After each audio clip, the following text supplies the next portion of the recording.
Mafia secret bride. Chapter 1। शैतान की नीली आंखें। रात के 2:15 बजे। मुंबई पोर्ट। पूरा इलाका गोलियों की आवाज से गूंज रहा था। चारों तरफ काले कपड़ों में हथियारबंद लोग भाग रहे थे। बॉस, पुलिस बस 5 मिनट दूर है, एक आदमी घबराकर बोला। तभी ठक ठक ठक, भारी बूटों की आवाज पूरे गोदाम में गूंज उठी। सभी की नजरें दरवाजे की ओर उठ गईं। काले 3 पीस सूट, काले ग्लव्स और चेहरे पर बर्फ जैसी शांति। लेकिन सबसे डरावनी थीं उसकी गहरी नीली आंखें। ऐसा लगता था जैसे उनमें कोई भावना नहीं, सिर्फ फैसला हो। आर्यवर्धन ओबेरॉय, भारत की अंडरवर्ल्ड दुनिया का वह नाम जिसे सुनकर दुश्मन शहर छोड़ देते थे। उसका एक ही नियम था, धोखा देने वाला दोबारा सांस नहीं लेता। उसके सामने घुटनों के बल बैठा एक आदमी कांप रहा था। सर, सर, मुझसे गलती हो गई, मुझे एक मौका दे दीजिए। आर्यवर्धन ने बिना कोई जवाब दिए अपनी नीली आंखों से उसे देखा। वह नजर ही इतनी ठंडी थी कि आदमी का शरीर कांपने लगा। मेरे साथ काम करने वाले लोग गलती नहीं करते। उसकी आवाज धीमी थी, क्योंकि उन्हें पता होता है कि गलती की कीमत जान होती है।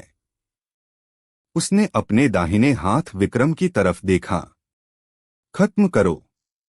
जी बॉस। अगले ही पल धाय, गोदाम में सन्नाटा छा गया। आर्यवर्धन बिना पीछे देखे बाहर निकल गया। उसी समय उसकी काली बुलेट प्रूफ कार उसके सामने आकर रुकी। विक्रम ने कार का दरवाजा खोला। बॉस, दादी माँ का फोन था।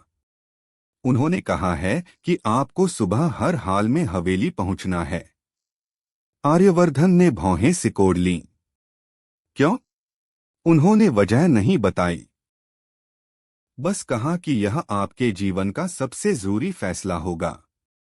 आर्यवर्धन कुछ पल चुप रहा। उसे अंदाजा भी नहीं था कि हवेली में उसका इंतजार सिर्फ एक पारिवारिक फैसला नहीं, बल्कि उसकी जिंदगी को हमेशा के लिए बदल देने वाला एक रिश्ता कर रहा था। Mafia secret bride. चैप्टर 2। दादी का फैसला। सुबह। ओबेरॉय पैलेस। पूरा महल सुरक्षा से घिरा हुआ था। सैकड़ों गार्ड, स्नाइपर और हाईटेक सिक्योरिटी। मुख्य दरवाजे पर जैसे ही काले रंग की बुलेट प्रूफ कार रुकी, सभी गार्ड एक साथ सिर झुकाकर खड़े हो गए। Welcome boss. आर्यवर्धन बिना किसी की तरफ देखे अंदर चला गया। उसकी नीली आंखों और चेहरे की सख्ती देखकर नौकर तक उसकी तरफ देखने की हिम्मत नहीं करते थे। ड्राइंग रूम में पूरे ओबेरॉय परिवार के लोग बैठे थे। जैसे ही आर्यवर्धन अंदर आया, कमरे में सन्नाटा छा गया। वह सीधा अपनी दादी के सामने जाकर खड़ा हो गया। आपने बुलाया था।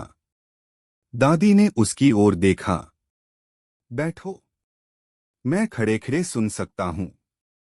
दादी हल्का मुस्कुराईं। वह जानती थीं कि उनका पोता किसी की बात आसानी से नहीं मानता। मैं चाहती हूं कि अब तुम्हारी शादी हो जाए। आर्यवर्धन का चेहरा बिल्कुल नहीं बदला। नामुमकिन। ये मेरा फैसला है। और मेरा जवाब भी। कमरे का माहौल भारी हो गया। कुछ पल की चुप्पी के बाद दादी बोली, ये मेरी आखिरी इच्छा समझ लो। आर्यवर्धन पहली बार कुछ सेकंड के लिए चुप हो गया। दादी ने आगे कहा, मैंने बरसों पहले अपने दोस्त से वादा किया था, उनकी पोती इस घर की बहू बनेगी। आर्यवर्धन की आंखों में गुस्सा उतर आया। मैं किसी अनजान लड़की से शादी नहीं करूंगा। करोगे? अगर नहीं किया तो? दादी ने बिना डरे उसकी आंखों में देखा। तो पहली बार तुम मेरी बात ठुकराओगे। कमरे में मौजूद किसी की भी सांस लेने की हिम्मत नहीं हो रही थी। कुछ देर बाद आर्यवर्धन ने ठंडी आवाज में कहा, ठीक है। सबके चेहरे पर राहत आ गई।